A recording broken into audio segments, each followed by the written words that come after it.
Путешествие предстоит насыщенное, потому гостям предлагают подкрепиться национальным блюдом, а в это время зажигательный танец лезгинки задает тон предстоящему дню. Несмотря на то, что дорога была длинной и изматывающей, настроение у туристов Чайного экспресса приподнятое. Мегаполисы позади, впереди провинциальные уютные города и пропитанные свободой вершины гор. Я сам директор туристического агентства из города Самары. Вот приехал сюда к вам в республику познакомиться с достопримечательностями, чтобы потом рассказать нашим туристам, нашим клиентам, у которых большое желание посетить ваш солнечный край, такой гостеприимный, такой добродушный, такой интересный. Мы из Москвы, скажу честно, что на Кавказе не была ни разу, поэтому большие очень ожидания. Хочется увидеть вашу природу, ваши традиции, вашу культуру. Мы знаем, что у вас этим очень богата республика, славится, поэтому мы с нетерпением ждем всего этого.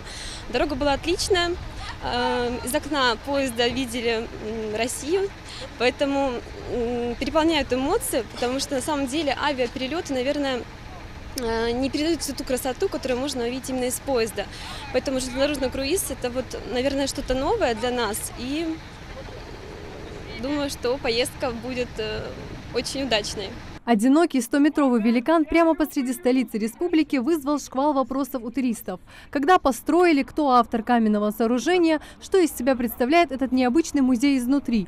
Дорога оказывается незаметной, то есть мы этажами поднимаемся и не замечаем, как достигаем уже вершины 100 метров. Пожалуй, самая важная часть экскурсии первой половины дня – остановка у мемориала памяти и славы. Великая Отечественная война, депортация – эти памятники отражают самые важные события из истории ингушского народа. В тур по СКФО отправились туристы не только со всей страны, но и из-за рубежа. Густаво Нунас Леал приехал из Бразилии. На Северном Кавказе он впервые. Контраст впечатляющий, а от разнообразия местных пейзажей уже в хорошем смысле слова кружится голова, признается иностранец. Почти 30 лет мечтал попасть на Северный Кавказ, и не было никогда конкретной возможности. Кавказское гостеприимство, естественно, все знают, и уже вчера имел возможность с этим сталкиваться, да.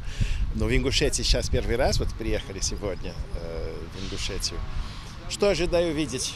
Красоту, потому что Кавказские горы, природу и так далее, разнообразие народов, языков, религии, кухонь. Все, что я делаю для себя, я пытаюсь донести до других бразильцев тоже. То есть хочу бразильцев приглашать сюда, то есть организовать группы, чтобы приезжали бразильские туристы на Северный Кавказ. После Москвы и Петербурга я намерен составить тур на неделю, и чтобы они могли сюда приезжать на неделю. 9 сторожевых башен, обвитых колючей проволокой, сразу привлекают внимание туристов. До сегодняшнего дня о сталинских репрессиях кавказских народов им мало что было известно. Однако экскурсовод восполняет эти пробелы и делится историей ингушского народа в годы депортации. Междоусобицы провоцировали войну между народами Кавказа. Ну и сейчас как раз про мемориал рассказали, да, что это память народам, да, что так нельзя, что мы все братья, что нужно жить как-то, да, дружно, слаженно. Круиз «Чайный экспресс», инициатором которого, кстати, выступает наша республика, ежегодно привлекает в Ингушетию все больше туристов. С равнинной частью Ингушетии туристы уже ознакомились. Далее группа в составе 40 человек отправится в горы, где сможет посетить средневековый башенный комплекс Игикал и другие достопримечательности Джейрахского района. Марина Муталиева, Хаваш Гойгов, Новости 24.